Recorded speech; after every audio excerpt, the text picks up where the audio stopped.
Achilles descensus aveno, noctes atque dies patet atre iano aditus. Sed revocare gradum superas quaerada adoros. Hoc opus hic labo est. Edith. Good afternoon, Father. You see, I still remember my Virgil. I didn't hear you come up there. Oh, you were far away. Finding the descent to Hades easy. But to find your way back... Quiet, Roy! Trace one's steps out to the upper air. That's the task. That is the labour. Well, I'm taking Roy here to the upper air of the high meadow. Give him a run. Good. Oh, Seems in need of it. you never do so now. And you and he were once so close. Quieten him, Edith. And I have more to occupy me than walking a bad-tempered old wolfhound. He's not bad-tempered. He's been missing you. How's Alice? Miss Morphy is very well indeed. Then hold him, Edith! I'm doing my best, Father. What's the matter with him? Take the beast away! Yes, Father. Take him away before I summon Benedict and take it away for good. Shot! That's the medicine for mad dogs. Or strangled. Rather still strangled with my own hands. Father! I could do that, you know. I have the strength for it. Don't you doubt I have the strength to rid myself of a feeble old brain-softened, ranting brute.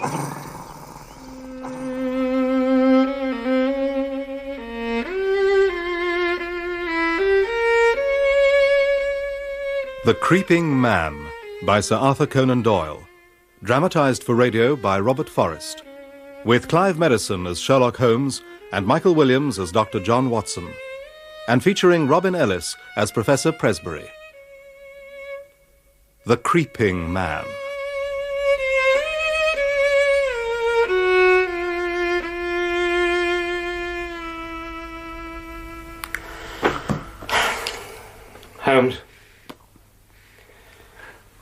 Holmes, I've been here for half an hour. Not quite, Watson, not quite. And you haven't uttered a word. There was a time you showed more understanding of, or at least patience with, my protracted reveries. I do understand. Curious facts have been submitted to me that in turn give rise to speculation of a more general character. Speculation that you might share with me. Yes, presently. Since I am here at your request, your seemingly urgent request, come at once if convenient. If inconvenient, come all the same. Neatly worded, don't you think? And I take it by your tone, it was inconvenient. It was, as a matter of fact. But here you are. Yes, here I am, having had to rearrange my entire day. My practice, you know, is not inconsiderable. And Mrs. Watson's concern for you, it too is considerable. Well, of course it is, but... In addition to a thriving medical practice and an ever-watchful wife, does a lovable family dog play a part in your new domestic arrangements? A dog? No. But if I were to study Dr. Watson's dog, what might I learn? I think Holmes, even you would learn little from a hypothetical dog. Might I witness it whining at you, tail thumping impatiently, begging to be taken out on adventures? Yes, only when you and the mutt were alone together, of course. Holmes, what are you talking about? I am giving serious thought to the writing of a small monograph on the uses of dogs in the work of the detective. You mean bloodhounds? Oh, no, that's been thoroughly explored already. No, but a dog reflects the family life. Whoever saw a frisky dog in a gloomy household or a sad dog in a happy one? Snarling people have snarling dogs, dangerous people dangerous ones, and changing canine moods may reflect changes in the family around them. Holmes, did you summon me from my work for something so trivial? In some ways, Watson, you never change. You never learn that the gravest issues may depend upon the smallest things. It's Professor Presbury. Presbury? The Cambridge physiologist. I know of him, of course. But not of Roy, his devoted wolfhound, who now, after years of being the traditional, faithful best friend of the man, has twice attacked his master. What do you make of it? Isn't it obvious? The dog is ill, distempered. The beast attacks no one else, and molests the Professor only on very special occasions. Curious. Very curious. Aha! Young Mr. Bennet. Admirably prompt. Now we may learn more about our Professor and his perfidious pet.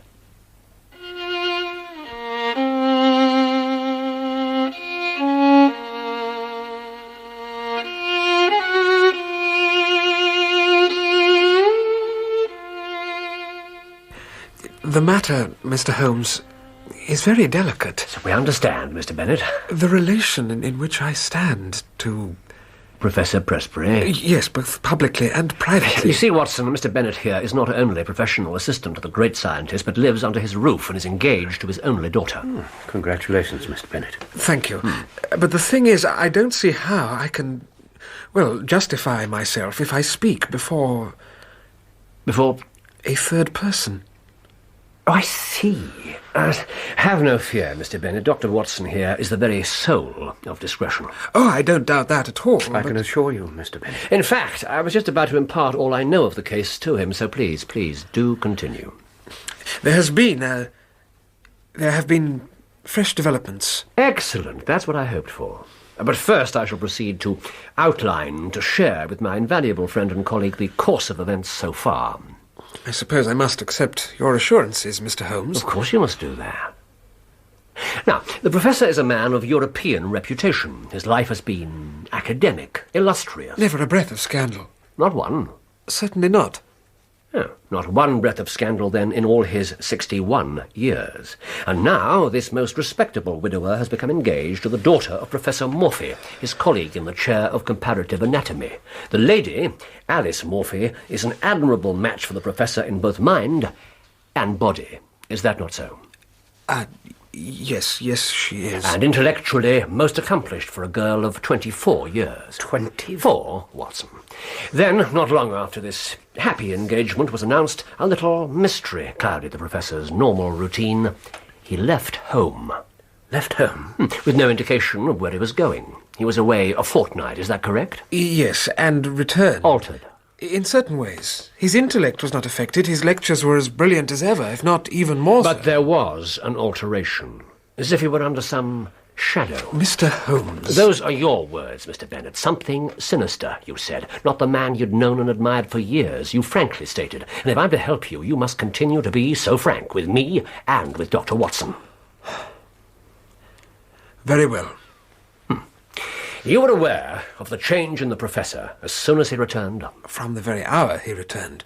He threw himself back into his work with, if anything, more vigour, more brilliance than before. But, yes, he was altered.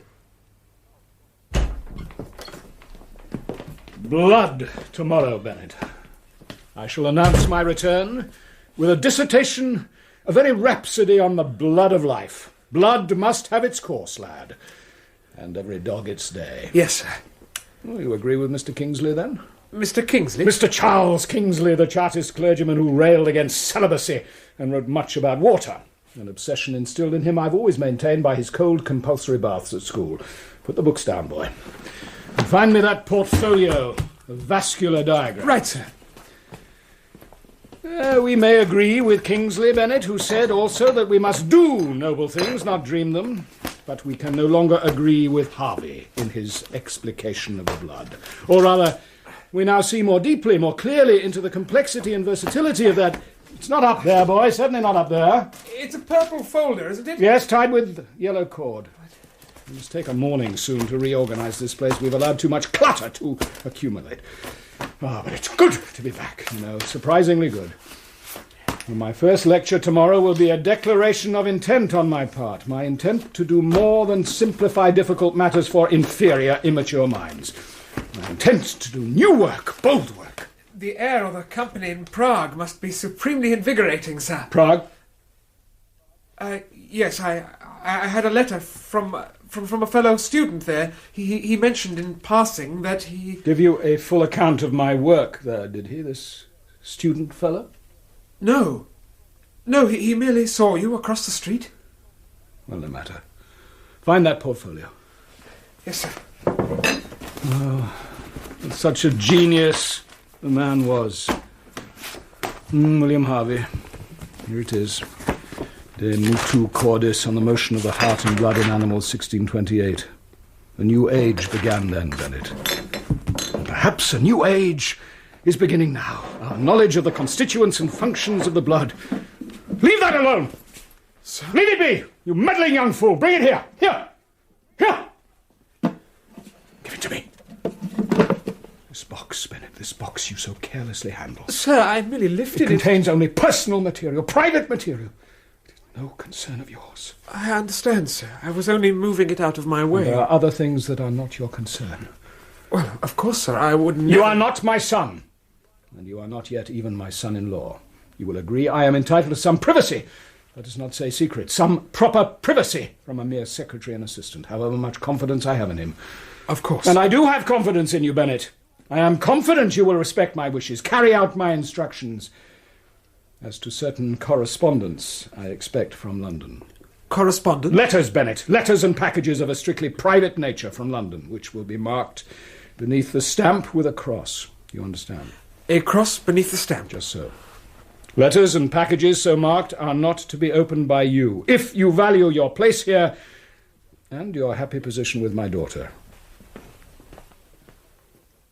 And correspondence so marked did arrive? Yes, there have been several such deliveries. And you obeyed the Professor's command? You've no idea of their contents? None. They come from London. They were addressed in a rather illiterate handwriting. Beyond that, I know nothing. Yes, and the box you so angered him by touching? Mr. Holmes, the new development I mentioned, the incident the night before last. Yes, I've been wondering about that. All in good time, Mr. Bennett. All in good order. Huh? That's the proper method. My method. The box. I can tell you little about it. Wooden, quaintly carved. I think he must have brought it back from Prague. Its contents, too, are a mystery to you. Yes. All I know is he keeps the key to it on his watch chain.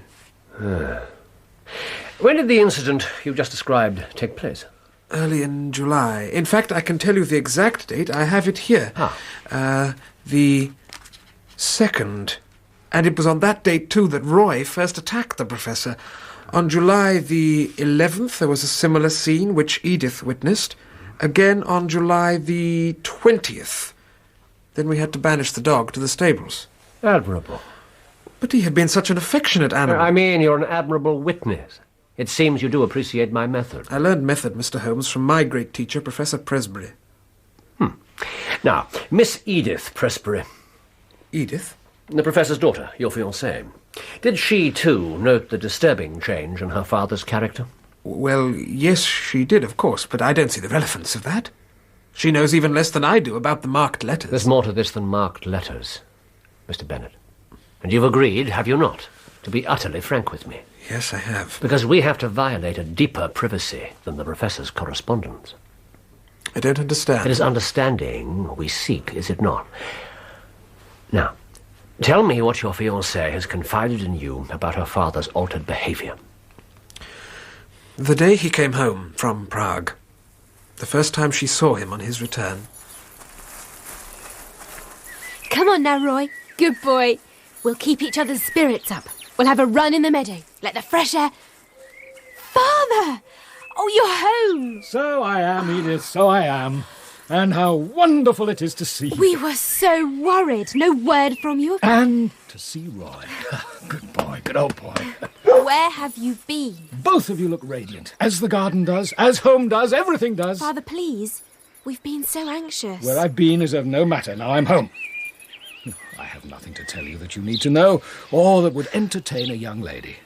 But you have much to tell me. Tell you? Oh, I've been homesick, Edith, very sick and failing indeed. But now I'm well, healthy and well, and eager to be doing. Don't I look well? Oh, yes, you do, but... Oh, that chestnut tree is splendid, isn't it? And the lawn positively shines. Alice, how is Alice? She's well. But of course she too has been at a loss. At a loss? My Alice? Not for company, I'll wager. No doubt a host of young fools has been buzzing around her like foraging bees. Oh, that fatuous swarm will now be dispersed, annihilated. The honey's all mine. Mine. And mine alone. Pride. That was the word she used. He seemed so proud. Some breakthrough in his work, I assume. New work, he said to me. Bold work. And yet, according to Edith, he didn't talk about his work. No. About his Alice. Gentlemen, I feel I must tell you about the night before last. Yes, September the 4th. 9. 9 what? A meaningful number, I think. Holmes, what are you talking about? Do tell us what happened on this significant date, Mr. Bennett. It was about 2 in the morning. I was lying awake. I thought by the look of you might have been sleeping badly. With so much distress, Doctor. You yes, may consult Dr. Watson about your insomnia later. Please, go on. I heard a sound in the corridor outside my room. A dull, muffled sound. I got up, opened my door. Mr. Holmes, I believe I'm as strong-nerved as any man, but the corridor was dark. Only one window, halfway along, threw a patch of light, pale light, on the floor. And into it, something was emerging. Something dark, crouching, and it was he. Crawling. No, creeping, not quite on his hands and knees, more. Good God. More on his hands and feet. His face sunk between his hands. Creeping, but with ease. His eyes darting, and I was paralyzed. What's that? It's only the bell downstairs. The bell? The doorbell. A caller. Who can it be? Calm, Mr. Bennett. Mrs. Hudson will discover who.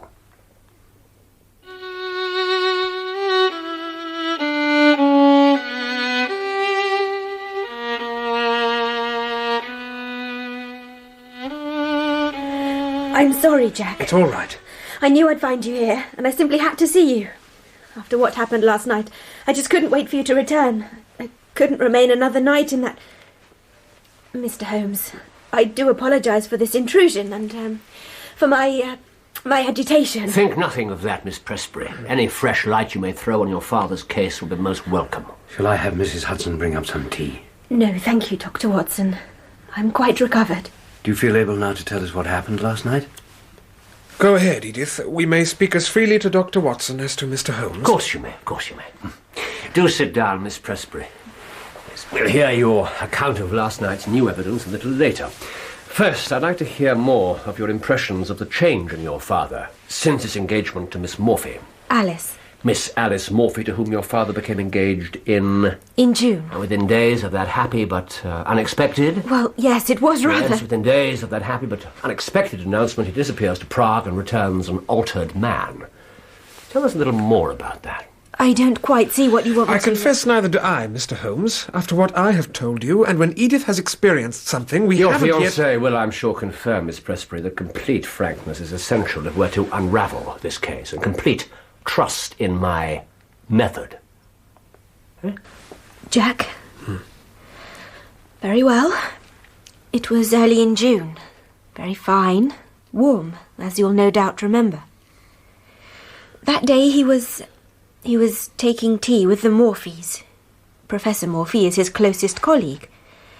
And I knew he and Alice were... they shared many interests. My interests are... Anyway, I didn't go with him that day. I often did, but on that afternoon I'd been strangely restless, a slight headache, and the piano and my music is a great comfort to me. Good afternoon, Edith. Father, and Alice. How are you, Alice? I'm well, Edith. We could hear you playing as we came across the garden. Very sweet. Sweet and sad. When I'm in this headachy mood, I begin with such a piece, then move to something more light and jolly. And that is restorative.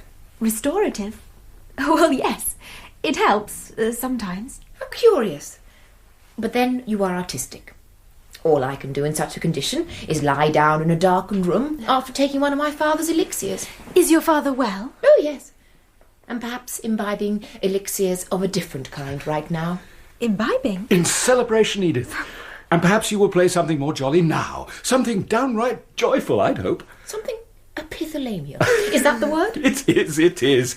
Up, fair bride, and call thy stars from out their several boxes. Take thy, diamonds... Rubies. Rubies, pearls, and diamonds. Yes, and make thyself a constellation. A marriage song by John Donne. Oh, I don't care for him. Mother used to read his sermons to me. Oh, but in his youth, Alice, such lines he could spin. Love all alike no season knows, nor clime, nor hours, days, months, which are the rags of time. But I summon Ben Jonson to my case, dear George, when it comes to done. George?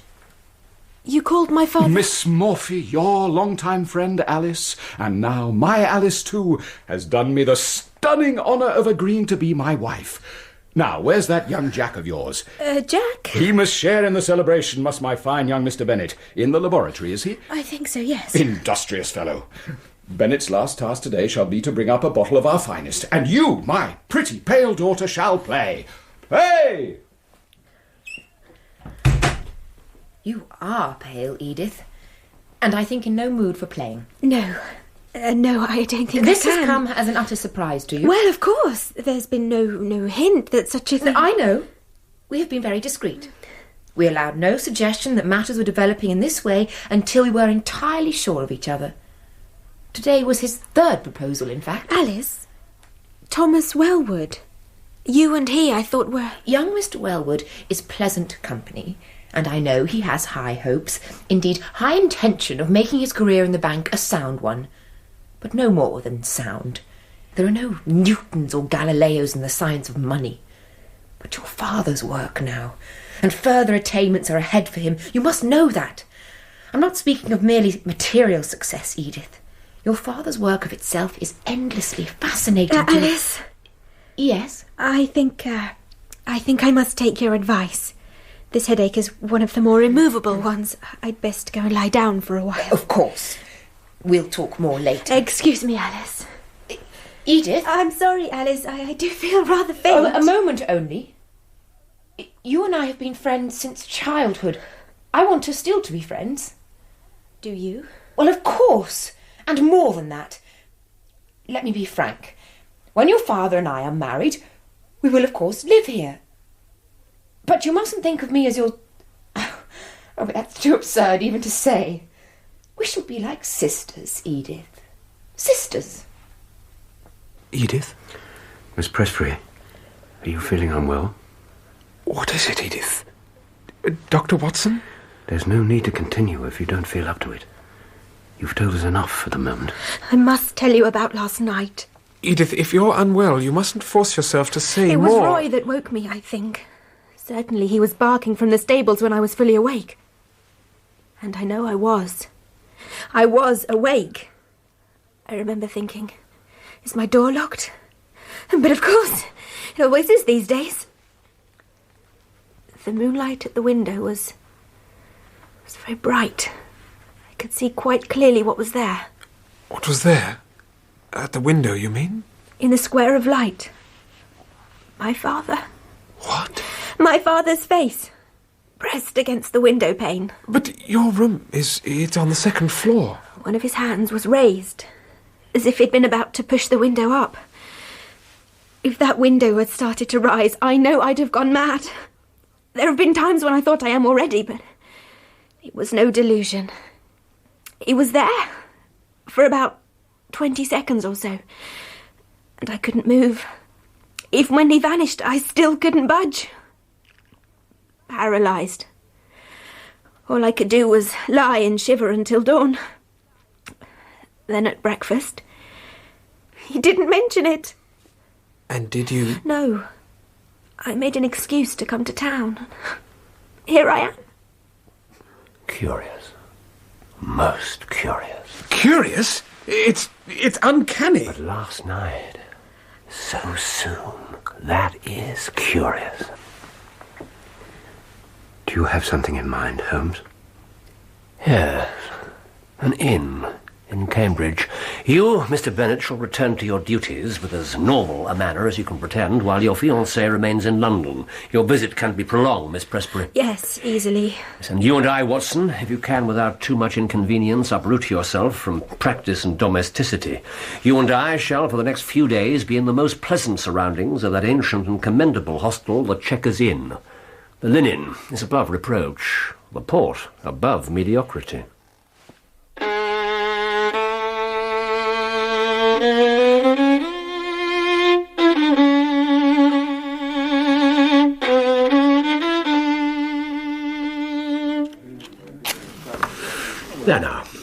You agree about the port? It's very fine. And now that we're properly refreshed, we're fit to discuss the case. What's your opinion? Mine? You want my opinion? Why shouldn't I? These days, Holmes, I think I have become little more than a habit to you. Like a violin or your old black pipe. Sometimes you condescend to think aloud in my presence, but wouldn't it be as useful to address your pipe or that glass in your hand? Indeed no, Watson. My pipe doesn't register what I say, nor does it interject as you do. Kind of you to say so. Now, when Bennett found Presbury creeping along the corridor at night in that strange, stooped position, what do you make of that? Well, as a medical man, I've known a severe attack of lumbago make a person walk in such a way. Lumbago? An affliction that can certainly be trying to the temper. Let's not be too flat-footed, Watson. Bennett told us that he was able to walk erect again. I was joking, Holmes. And the change in Presbury's character, his mysterious trip abroad. Have you something suitably facetious to say about those aspects of his case? No. Speaking in all seriousness as a medical man, I believe it's a case for an alienist. A quite elderly gentleman falls in love, seriously so, with a much younger woman. His cerebral processes are disturbed by the affair. His journey to Prague may be a last and futile attempt to break himself of the passion. Something in there. And the secret letters and packages in the locked box. They may not even be directly connected. Some other private transaction, a loan perhaps, or share certificates. And the Wolfhound disapproves of this financial dealing. No, there's more to it all than this. All connected. And how do you propose we find out what more there is? In the morning, we confront Presbury. And cajole an explanation from him. Unlikely, but I'd value a good close look at him. His daughter's told us that he seems to have little or no memory of those times when he's altered. Well, I've thought of a bold and provoking approach to take advantage of that fact. And are you familiar with Cambridge, Mr. Holmes? I have been summoned here before. That would suggest you are here, what's the phrase, on a case? We are, yes, but we don't yet know quite how time-consuming it might be. Then I must consume as little of your time as possible. What can I do for you, gentlemen? What can you do for us? I'm sorry? That was the question I was about to put to you. To me? Yes. You see, I heard, through an agent of mine, that Professor Presbury of Cambridge had need of my services. There is only one Professor Presbury, I'm sure. Indeed, there is only one. And on the 26th of last month, you don't recollect communicating with my agent? It is not a matter of recollection. At no time have I considered dealing with any detective. Then my agent must be in error. We can only apologize for troubling you, Professor. Just a moment, gentlemen. Perhaps my agent can throw some light on the matter. It's not every day a man gets the opportunity to assist a detective of your stature. And your informant, Mr. Holmes, would I know his name? I doubt it very much. And my business is, in this respect, like the good doctors here. There must be the strictest confidentiality between investigator and client. Oh, I too put great value on confidentiality.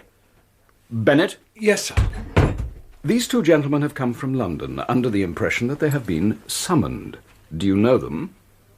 Know them, sir? Sherlock Holmes and Dr. Watson. Well, of course I know of them. Please trouble yourself no more, Professor Presbury. No trouble, Mr. Holmes.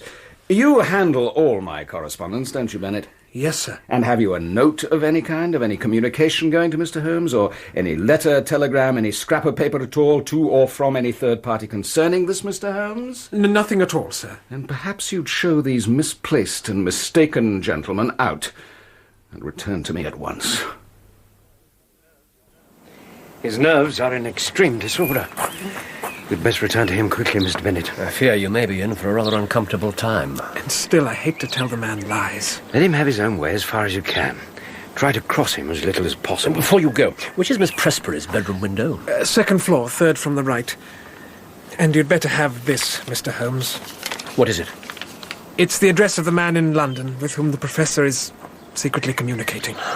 Well, now. He wrote to him this morning, and I got it from his blotting paper. I must go, and please clear all this up soon.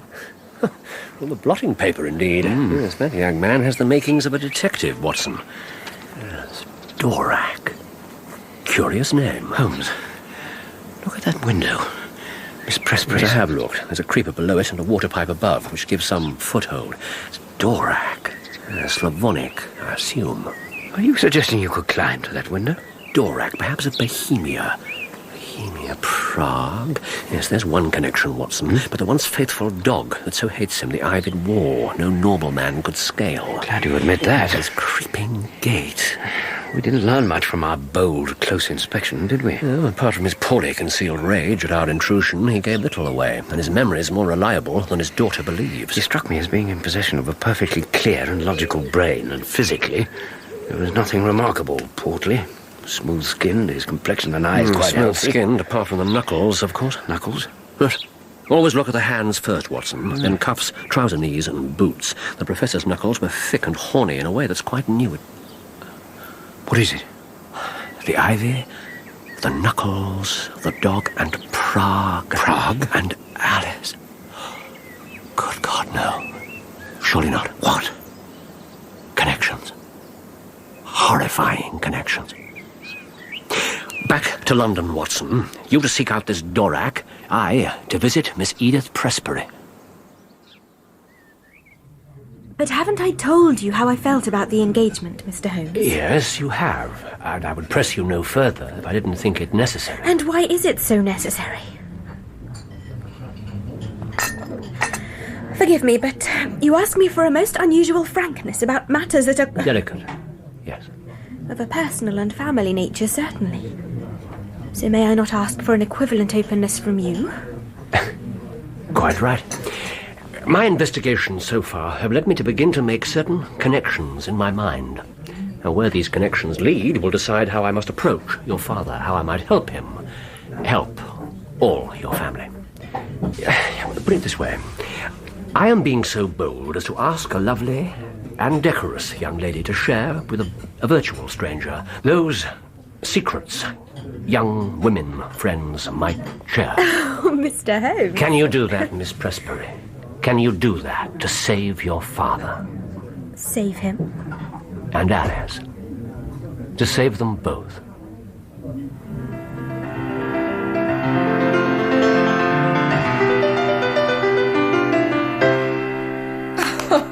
Bravo! Your playing does improve, Edith. And what a complex piece it was. There's a deeper passion in it I can't quite reach. What it might express, I can't say, but the sheer skill required. It's a science, too, in a way, isn't it? Is it? Mathematics. Each note in its place, like the components of an equation.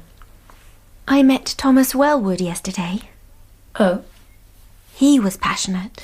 He can be embarrassingly fervent, that young man. He seemed torn between grief and anger. And he suggested you and he had an understanding. He misunderstood. And his passion will fade. The bank will soon cure him of such adolescent indulgence. Oh, but he's such a sweet man, Alice. Sweet? That kind of shallow winsomeness is not for me. But my father is. Most certainly. You love my father? I don't object to the word. But there are more precise ones. I respect him, even revere him. I'm honoured that such a brilliant and striving man should want me to be his wife. I know he'll protect me, raise my understanding of the world, and I don't shrink from confessing it, raise my position in the world. I mean the world of learning, of civilization. Well, I feel all these things for Jack. I hope so. But we expect more. Then you have high expectations. Surely it's not overly ambitious to pray for children from our marriage. I have no such ambition. Your life together will be one entirely of the intellect, of civilization. And companionship, of course. No other fulfillment? You're only a few years older than I. And I will be your father's faithful wife. We are not French, Edith. Alice! That's as delicate as I can be to make sure you understand. And does he understand that companionship is the only... I'm sure he must. Your father, after all, has already lived the kind of fulfillment you're talking about. You are its result, and he is justly proud of you. I remember his face when he announced your engagement. He looked fervent. His eyes were young. Please, can we let this subject rest? Have I given away enough secrets now? Yes, I think you have. And your connections? They become more clear. In what direction do they lead? They lead me to Cambridge. You, they're compelled to stay here, out of danger.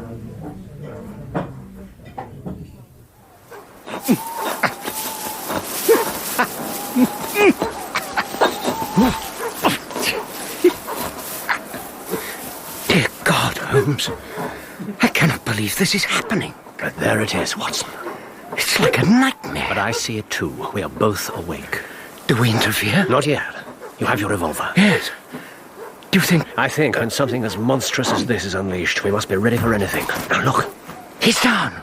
Heading round the side of the house. Towards the stables. Good. But the wolfhound is there. And so should our third man be there. The speed of him. He moves like... Yes, Watson. I know what he moves like. Come on now. After him.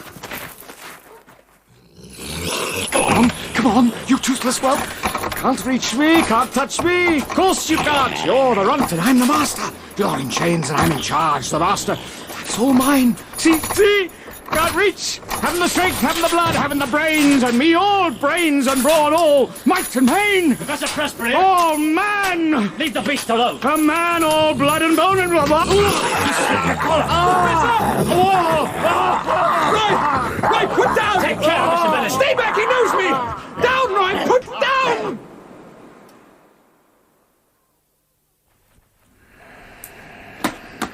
You'll sleep for some time now. The morphia should see to that. Thank you, Doctor. And thanks for your help, Mr. Bennett. But he should be seen by a first-class surgeon. No. We had him firmly by the throat. And you've dressed the wound well. I do have a medical degree. Then you know the teeth pass dangerously close to the carotid artery. But he'll survive. Well, yes, I think the danger is past. Then no more outsiders, please. If his condition gets beyond these walls... But what is his condition? I still can't quite believe what I saw out there. On the wall. On the wall? He was climbing, Mr. Bennett, climbing on the ivy, with the most extraordinary speed and agility, leaping from branch to branch like a... Isn't that so, Holmes? It was like a dream. On that moonlit wall in his dressing gown, he looked like a huge bat, and he seemed to climb for the sheer joy of it. His agility was... I can't fathom it. For pleasure? He climbs an ivied wall for pleasure? That's how it looked. And the other night, when he appeared at the young lady's window, he must have been, well, indulging in this mad pastime When mere chance brought him to Edith's window? Yes. We must assume so. Is that your opinion, Holmes? Holmes? What? Mere chance brought him to his daughter's window. Oh, no doubt. No doubt. Holmes, what is this? How could he do those things? Is it madness? Madness. Oh, yes, it's that. Your interest in the dates, 9 days, you said. Are you thinking of some connection between bouts of insanity and phases of the moon? Oh, no. A drug.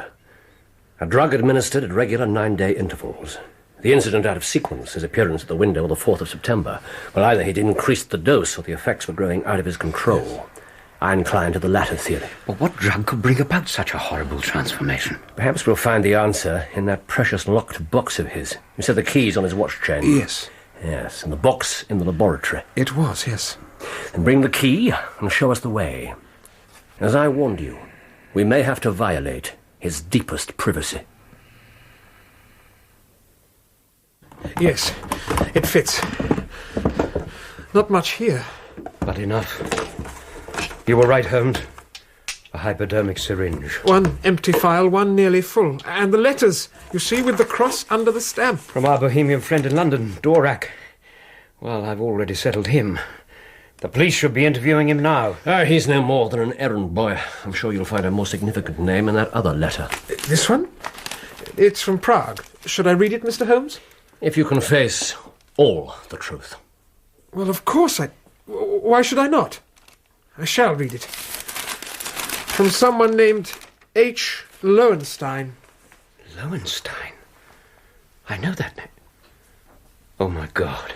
He says... No. Let me see. Honoured colleague, the treatment enjoin caution, not without danger. The serum of anthropoid would have been better. Have used black-faced langur. A specimen was accessible. Langur? An ape from the Himalayas, is it not? Yes, the most human of climbing monkeys. He was injecting himself with ape serum? Lowenstein is already known and condemned by his profession for his ruthless search for the secret of rejuvenescence, for the elixir of life. His strength, his agility. New youth, new virility.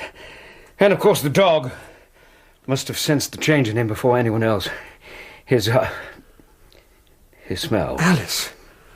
Dear God, Alice. Holmes, even Lowenstein won't resist you. We'll write to him, yes? Even go there, go to Prague. Confront him with his criminal responsibility for this obscenity. Yes, we can stop Lowenstein, but others will follow. Others may find a better way. The sensual, the material, the worldly. They'll prolong their worthless lives. Those more of the spirit will resist the temptation. So who will survive? What sort of cesspool might our world become? So, you think you understand, Mr. Philosopher Holmes? Professor! How can you...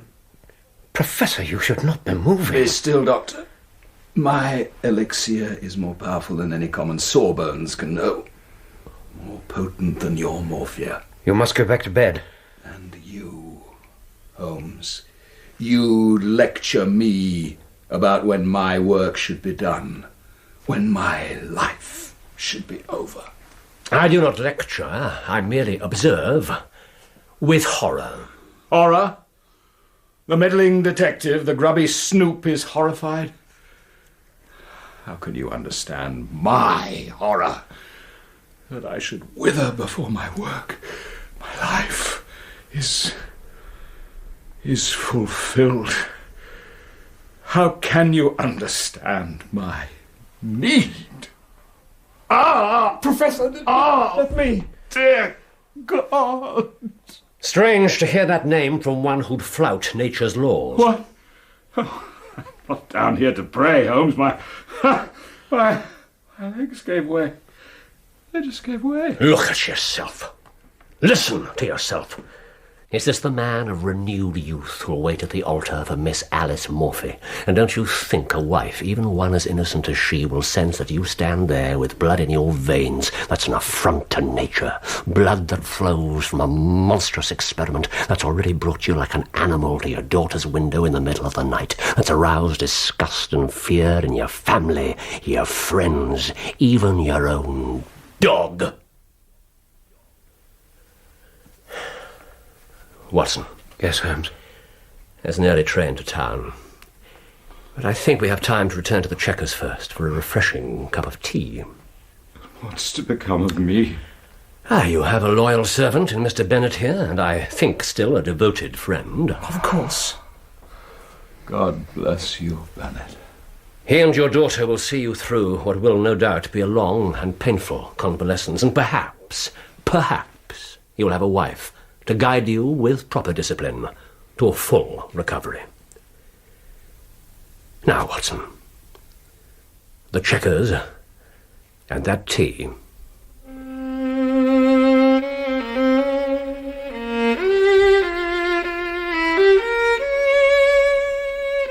In The Creeping Man, Sherlock Holmes was played by Clive Medicine and Dr. Watson by Michael Williams, with Robin Ellis as Professor Presbury. Edith Presbury was played by Deborah Berlin, Alice Murphy by Annabel Mullion, and Jack Bennett by Oliver Senton. The violinist was Leonard Friedman. The Creeping Man was dramatized for radio by Robert Forrest and directed by Patrick Rayner.